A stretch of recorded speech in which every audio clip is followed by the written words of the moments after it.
Me? Please raise your hands if you can hear me.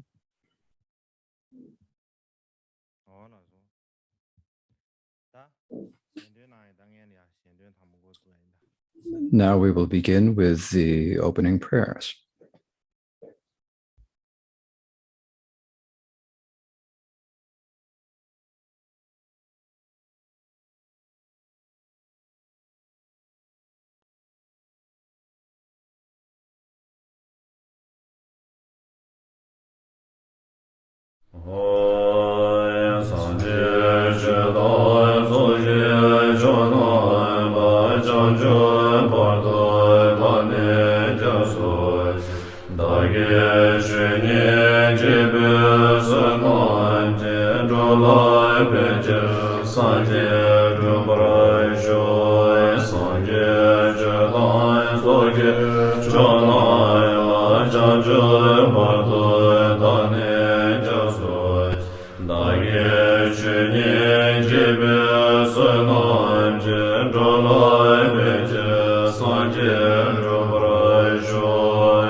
You can hear me, right? So please raise your hands if you can hear me. Okay, so today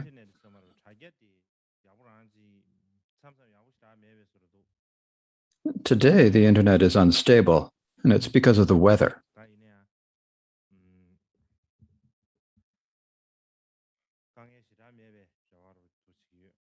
I hope it doesn't give us too many problems.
So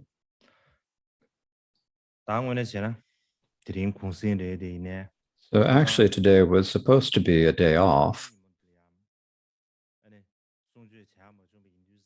but the day before yesterday, we were unable to have the teaching. So we will consider yesterday to have been the first day. Today is the second day. And so the day off will be tomorrow instead of today.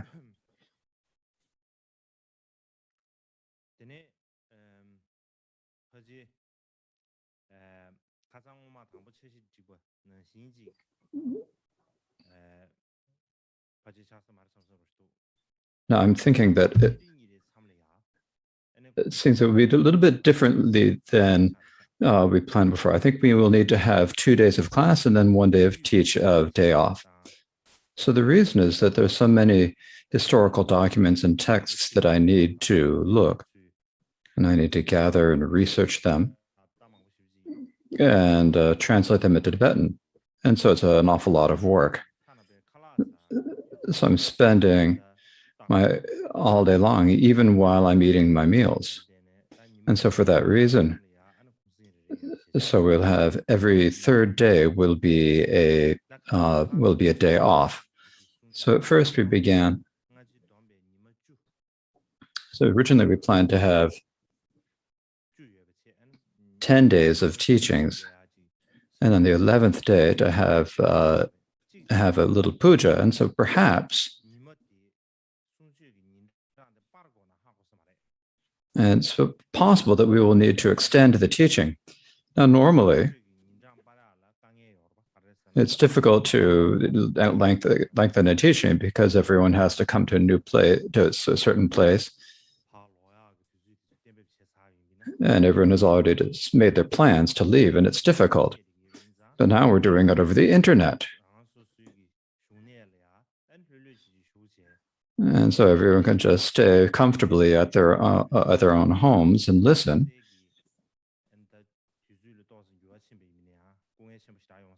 And so even if there is a bit of a change in schedule, it's not that difficult for people. And so it's quite possible that we will need to increase the teaching. Now, the problem is, the biggest problem is my own problem. I hope that it's not difficult for you. And that's the way it seems to me. So whether we'll extend the teaching by a few days or whatever explained it. So I think that we will probably announce these officially later, so we will not need to go into them in detail now. So next, to continue from yesterday,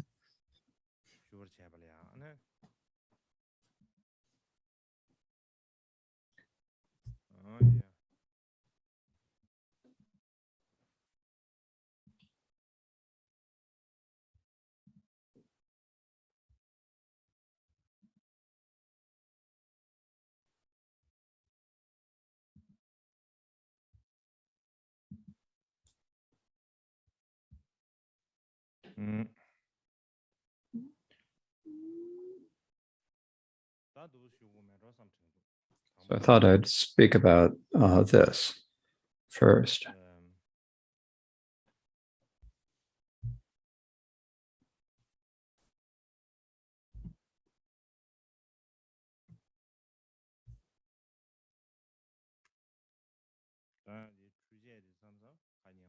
Sometimes technology doesn't listen to what you want it to do. Please wait a moment.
Okay.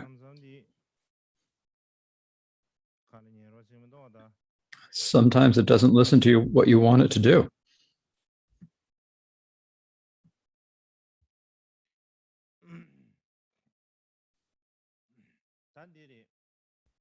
So this is it. As I mentioned yesterday,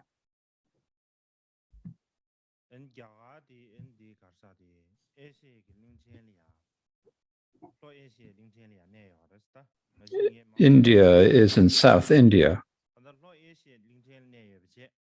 So it's on the South Asian continent.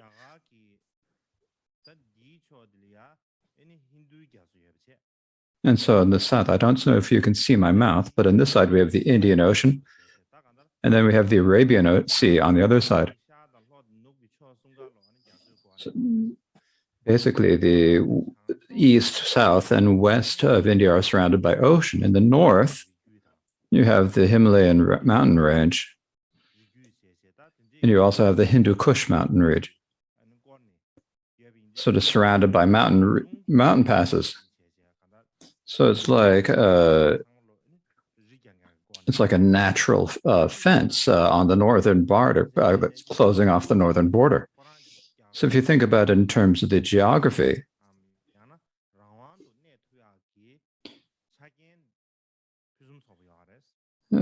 India has all of the geographical feature it needs to be an independent country.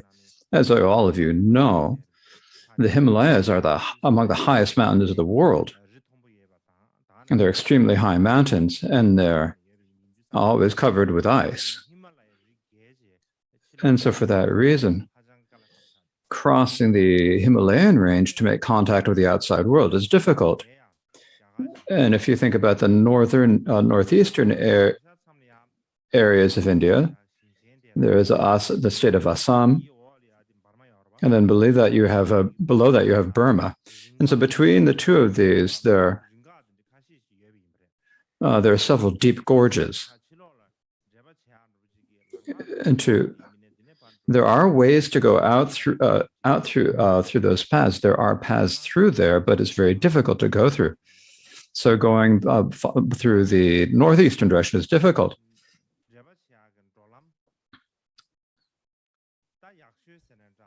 Now, the best path or the best way into India is in the northwest section of India. There are some mountain passes and valleys that you can pass through, in particular in the area of Pakistan and the Khyber Pass.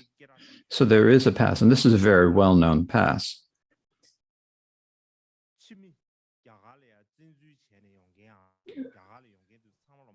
And in the past time, most of the invaders of India came through the Khyber Pass and then came from that direction.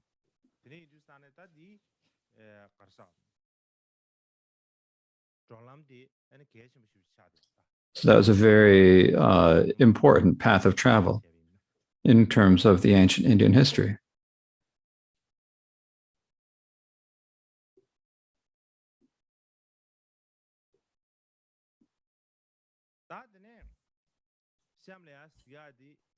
So what I'd like to show you next, the reason why I'm showing you this,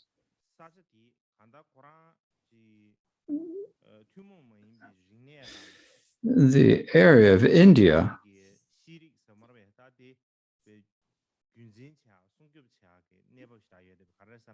has the geography that supports maintaining a particular culture and a particular region, because it's difficult to have contact with the outside of the world. It's difficult for outsiders to come, and it's difficult to go out. And so this is a situation that is important for us to understand.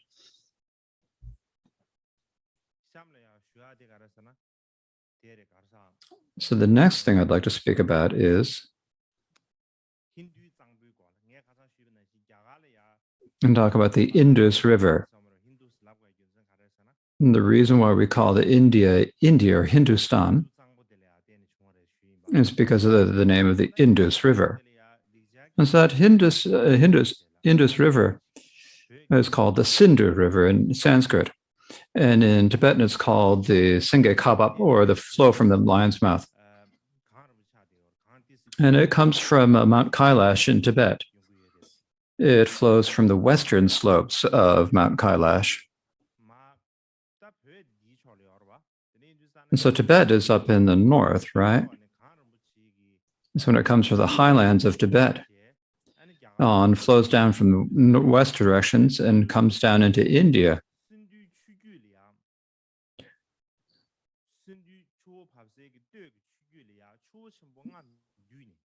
In the upper regions of the Indus Valley, there are five large tributaries that join it. And that area where those five rivers join it is what we call Punjab. And that's the reason why it's called that, as I explained before. But in any case, this area of the five great rivers is called the Paljum Punjab. And so this is a large plain. In the end, they all join the Indus River, and they flow into the Arabian Sea, as I mentioned yesterday. So the important thing we need to know about this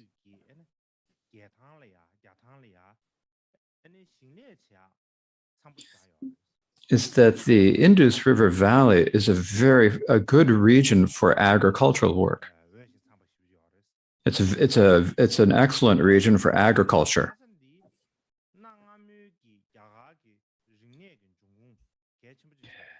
And this is also a region that is an important source for ancient Indian culture.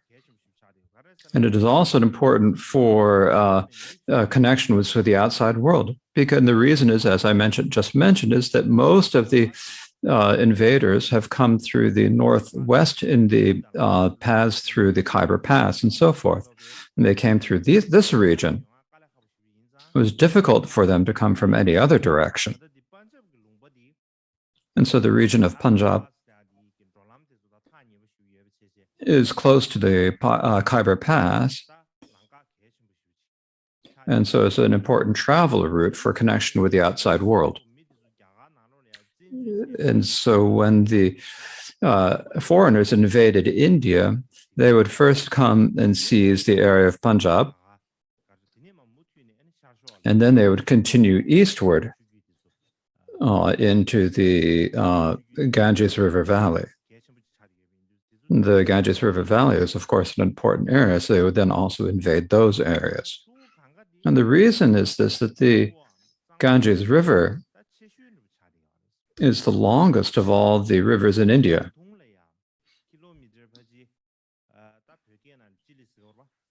Its length is over 3,000 kilometers. I mean, its source is in the Himalayan regions, and then it flows down through India. And there are also many tributaries to the Ganges, but the most important of these is the Yamuna River.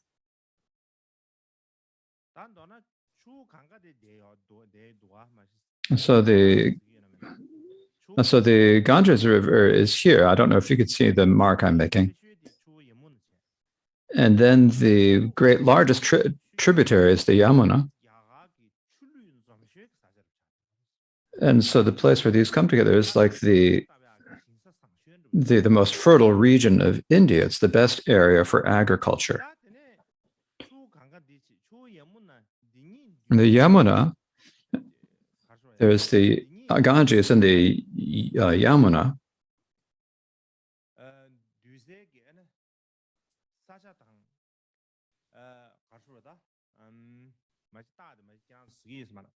And their confluence, the place where they join,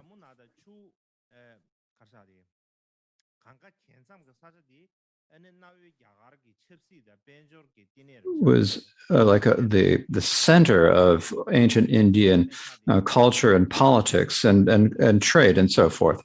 And so it's also, even these days, the current capital of Delhi.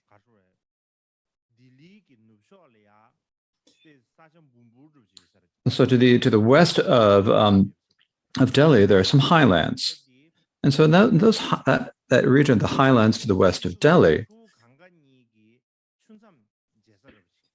is like the border between the watersheds of the Indus River Valley and the Ganges River. Now, the marks I'm making, you can't see the marks I'm seeing, but But the divide between the two watersheds is in Delhi, and so for that reason, Delhi is on a very important travel way between these two rivers. And so, in military terms, Delhi is a very strategic site. So, for this reason, in ancient India, where there are wars between different kingdoms,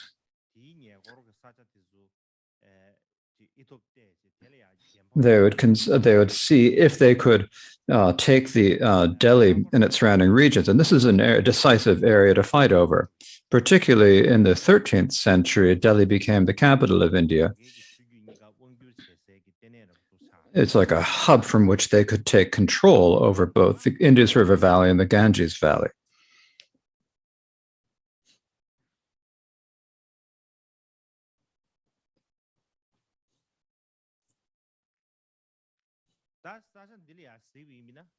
So if we're looking at this area, you can see it clearly, right? Okay, in any case, in India, it's surrounded either by oceans or by high mountains or by glaciers, and so going in and out is very difficult. Even within India, the places are not all the same altitude. The largest plain is the Ganges River Plain, and also there's the Indus River Basin. Other than that, in the region of India, there are mountains, and there are many places with uneven terrain, and there are many different rivers. And when we look at the texts from the culture and from the religious texts, we can see that they often made divided regions. It's often very difficult to travel from one region to another. And so for that reason, if we think about it in one perspective, if we think about it in a good way, the rivers and mountains created natural boundaries.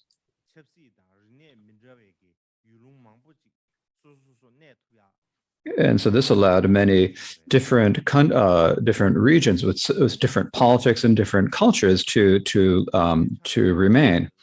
If we think about it on the negative aspect, if we look at it from a different perspective,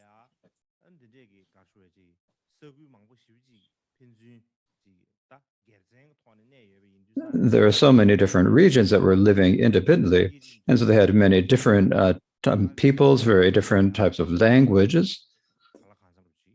And it created a lot of difficulties for uniting India. And this is primarily because of the geographical features. So this is an important thing for us to understand.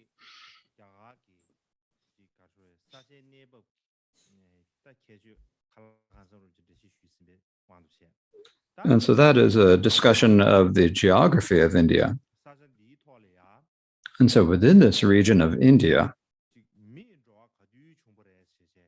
when did humans first arrive in this area?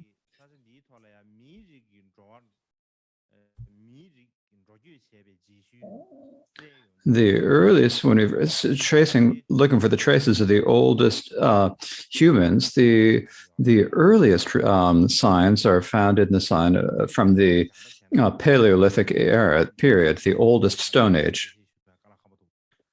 It's difficult to exactly say what the Stone Age or the Paleolithic period is, but the reason we call it the Paleolithic or the Stone Age is that in the old days they did not know how to use bronze or iron, and so they could only use stone, and so they only knew how to make stone tools. And so for that era, when they only used the stones, is called the Stone Age or the Paleolithic. The old area is called the Paleolithic. And so there's in the area of the Indus River Valley, there were Paleolithic regions. And so these, if we think about it in terms of the dates, this is probably from about 400,000 BC until 100,000 BC. This is a very long time ago. Then if we think about the Mesolithic area, the Middle Stone Age, when we look for the architectural sites of those, if you find the traces of people, they can be found all over. And so it's a larger area than in the Paleolithic area. And these are only from about 40,000 years ago to about 5,000 BC. And so that is the historical or the archaeological evidence from that period. And so we had the Paleolithic, the Mesolithic, and then we had the Neolithic area. And when that began was probably it is about 5,000 years BCE. So that was the beginning of the Neolithic area in India. And how do we know that how do we find the remains? It's that when you unearth different architecture artifacts, then you can see them, and you can look at them. And so these are found in regions that are over a much larger area than even in the Mesolithic area. So the most well-known areas of where the Neolithic artifacts are found are in the South in India. And so they're in the South India. I don't need to mention all the names today because the names are so complicated. So I'm not going to mention them.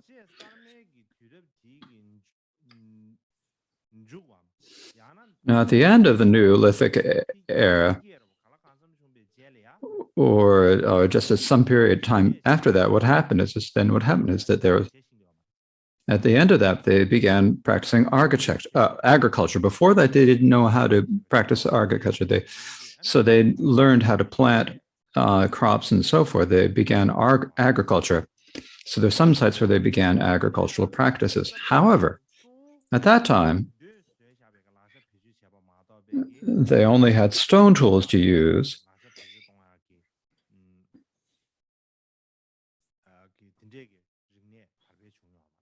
They did not yet have the technology for using bronze or iron tools. And so only when it came later that they began using Bronze Age. In addition, they also learned how to spin and weave and create ropes. And then at that time,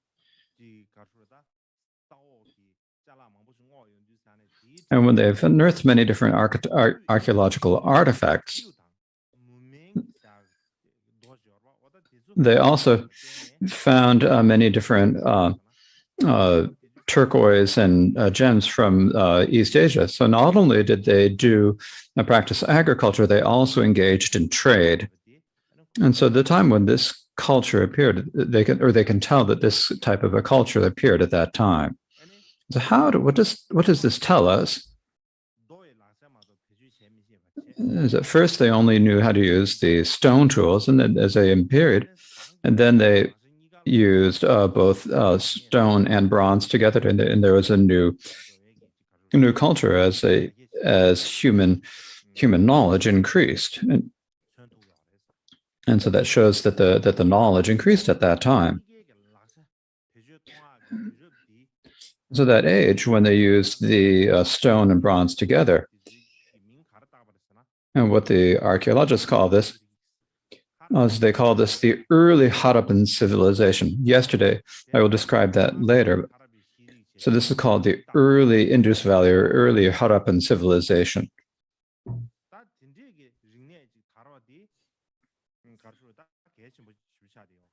And this civilization appearing is really very important. The reason it is because it shows that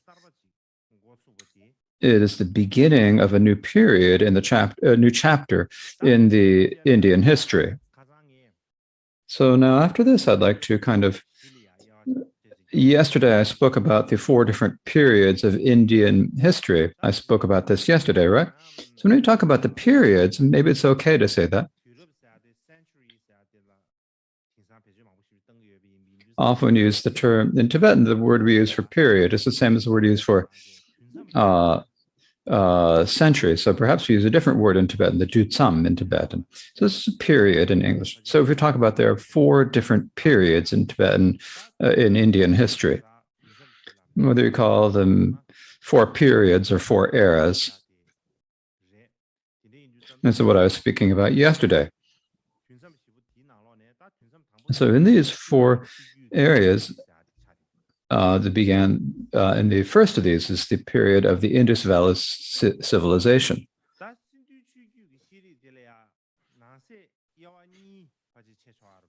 Now, I think that we can divide the Indus Valley civilization into 2 areas.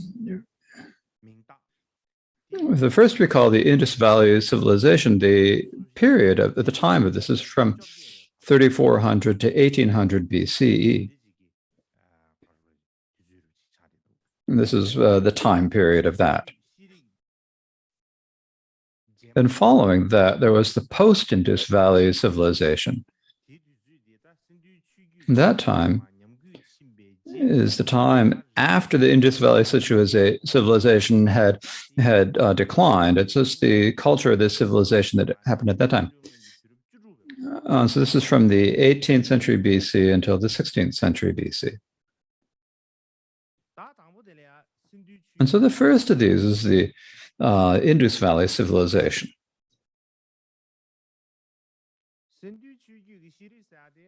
The Indus Valley civilization, if you wonder how did that originate, basically about around 3,300 years BC. And the reason we know that it's that time is that recently the archaeologists and other scientists, it's the results of researches by scientists, including archaeologists. So if we estimate that it began around 3,300 BCE. And so beginning from that time, the Indus Valley civilization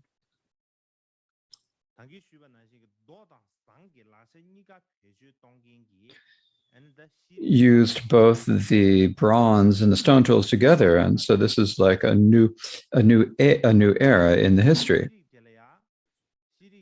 And this knowledge, in terms of the civilization, became very important in Indian history. It's like the first civilization in Indian history, and so the name we give to this is the Indus Valley civilization. Another name of it is the Harappa civilization. That's another name for it. And that civilization is, in terms of the world, it's like one of the oldest and most impressive civilizations, one that we can take pride in. It's really very excellent and great civilization. Now, this Indus Valley civilization, at first, in the past, no one knew about it. No one knew about it. So when did we learn of it?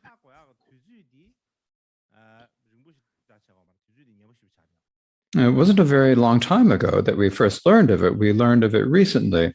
What happened is that from 1921 to 1922,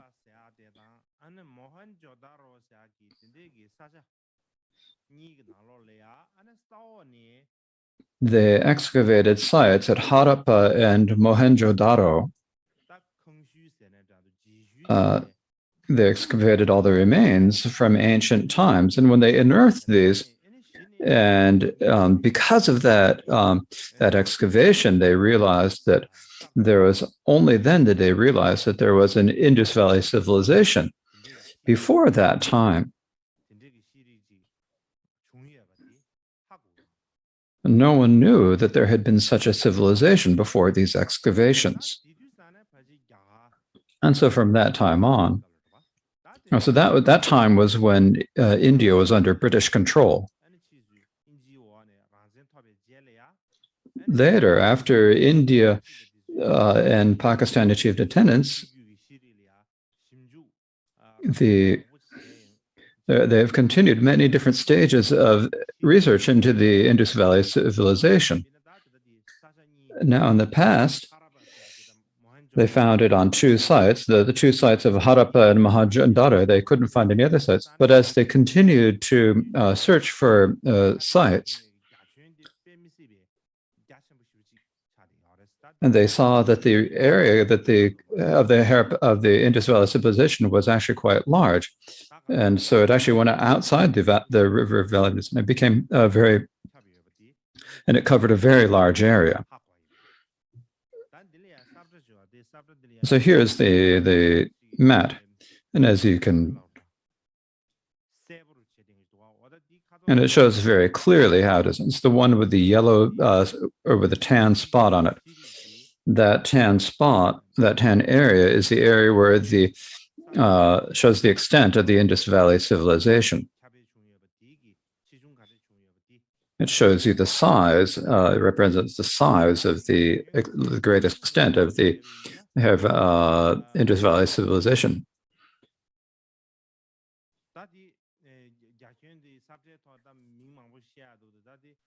Now, there are many different names and things about talk about the map, but I don't need to mention them all. In any case, the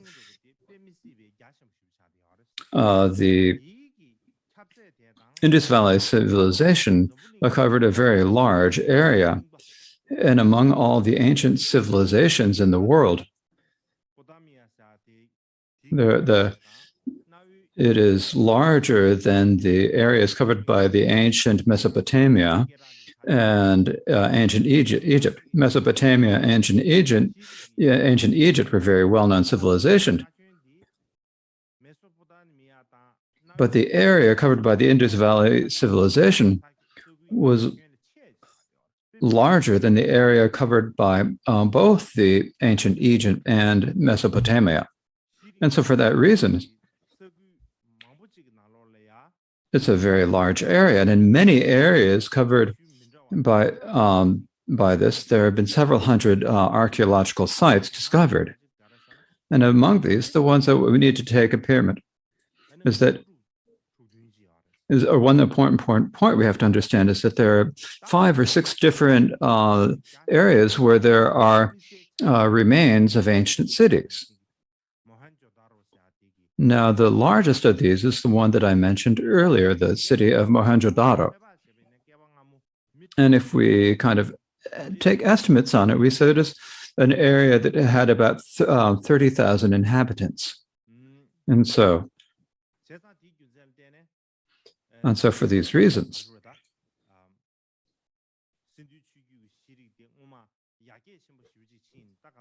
the Indus Valley civilization had a very high level of development and was an urban civilization. At first, the Indus Valley civilization, and I'd like to show you this. I think it's good to just show you this.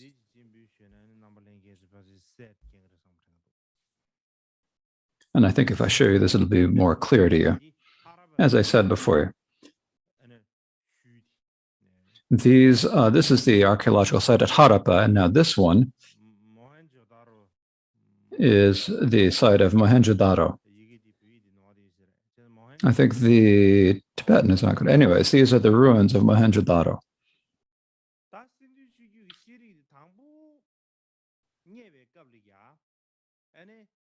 When they first found the ruins of these cities,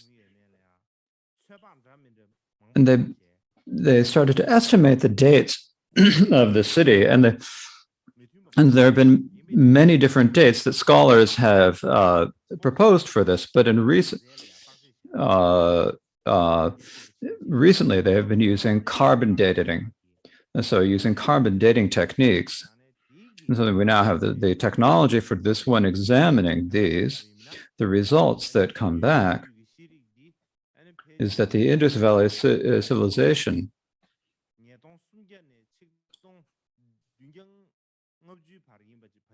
was from 2300 BC to 1750 BC.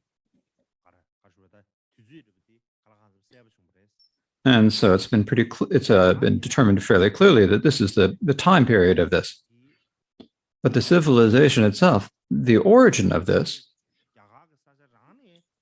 so this civilization appeared first in an Indian area of India and developed there.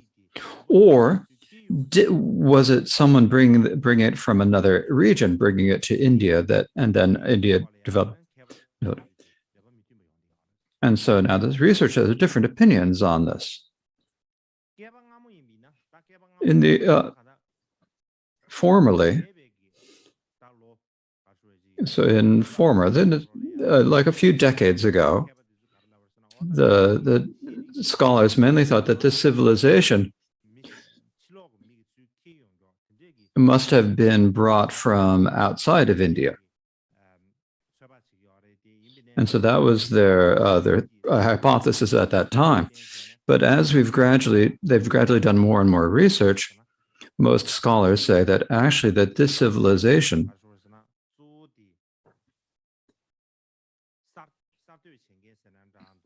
the people who founded this civilization who took it from being nothing into being civilization are of the local residents of that area. It was not brought from outside.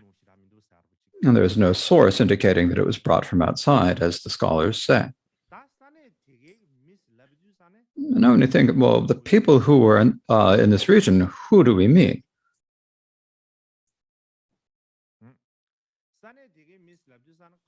When we talk about the people from this region, what we mean are generally before the Indus Valley civilization flourished, there were several ethnic groups that had come to India. And when we talk about the different ethnic groups, there's the Dravidian peoples, there's also the Kolarian peoples, and there are the Mundas. And so there are several different ethnic groups that had come from outside of India to India. And they had come to India several thousand years before. So among these many different people who had come to India several thousand years before and who had settled in India, they had been on a very long time. They'd stay there, and they'd become the indigenous people of India. And so they became the people who lived, they had the peoples that had lived longest in India. And among them,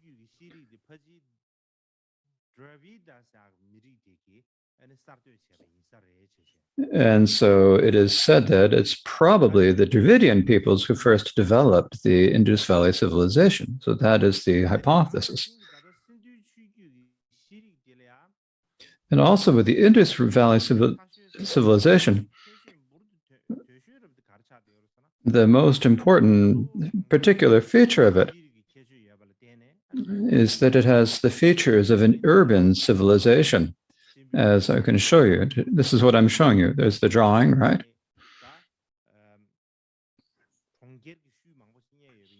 They found so many ruins of cities, and because of looking at those ruins, scholars have made this drawing based upon the ruins that they found. So at that time, it was there had been a great development of civilization, and they lived in an urban setting. And living in the city, they primarily lived through crafts, handcrafts, and through trade. In particular, the artifacts that they unearthed include many fragments of pottery that have been painted in color. And they are very finely crafted works. In terms of the craftsmanship, they're very high quality. Likewise, the stone tools and also other stone arts, there are quite a few of those as well. They're also very high quality. And the craftsmanship is very precise and fine.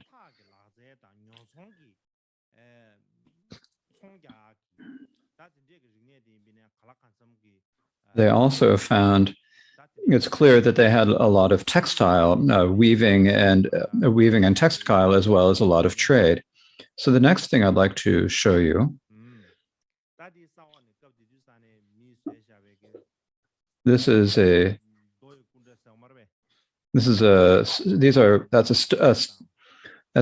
stone statue unearthed in the as one of the artifacts from the civilization, as well as they also had seals or stamps that these artifacts have all been excavated as well. Now, at that time, the city of that time was not like a chaotic jumble. Instead, actually, it had been well planned. They can deduce from the remains. Like if you look at the planning and the shapes, the houses,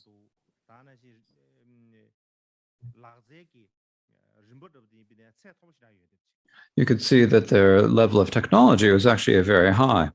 For example, the walls were very good. They knew how to build walls. They knew how to build they knew how to make rooms for washing and living rooms and bathroom. They had many different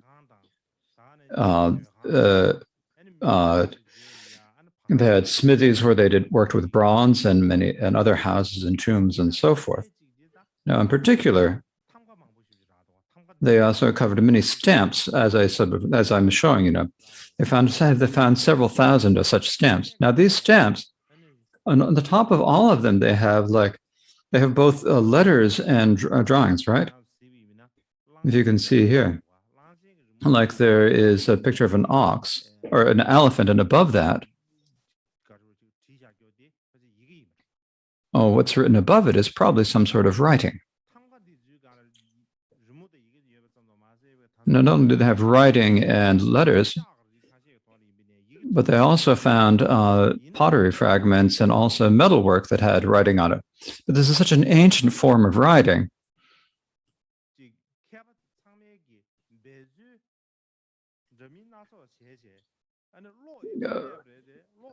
Many researchers have gone to a lot of work, but up to now they have not been able to decipher the script.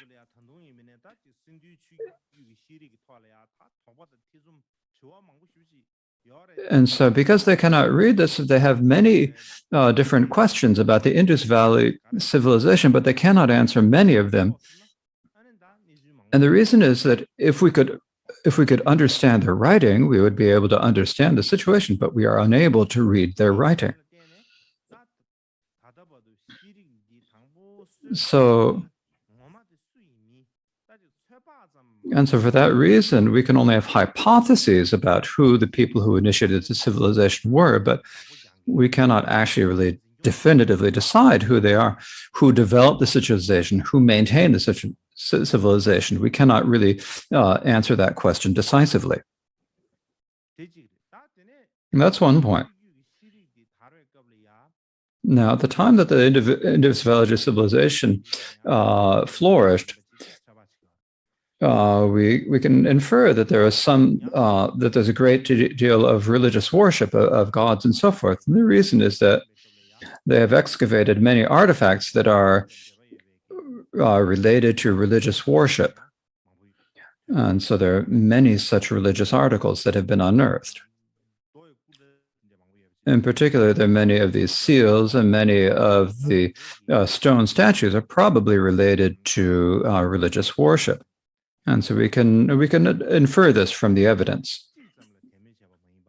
And it's not that they worshipped a single god. It seems that they worshipped many different gods.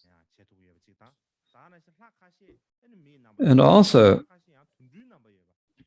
so some of the gods have human forms, and there are also some of the gods with animal forms. And so you can see that they worshipped such gods as well.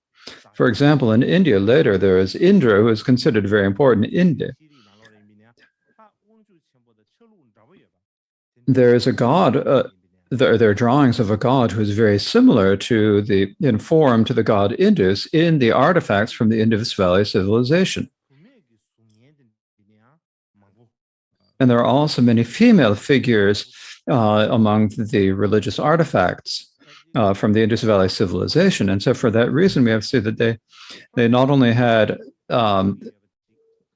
faith in male gods, they also had faith in female goddesses.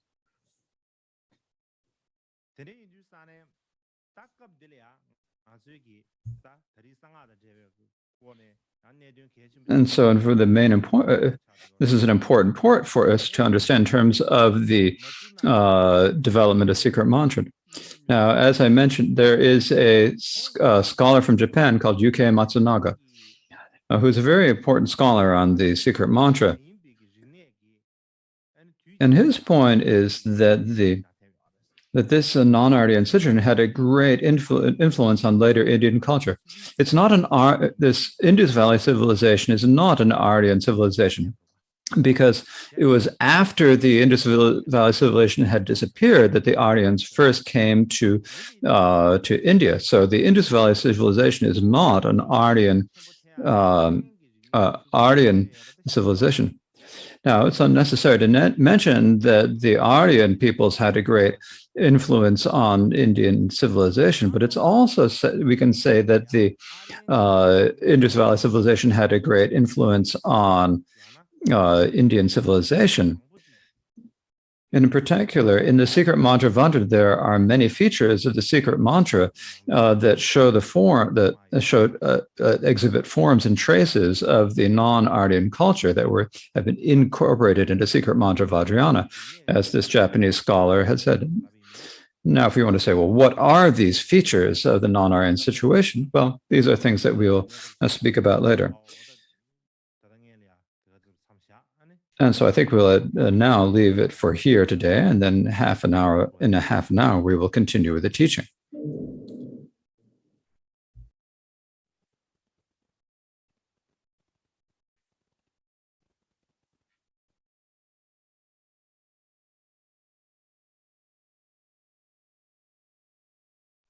So we are now having a half-hour break in the teachings. We will resume in half an hour.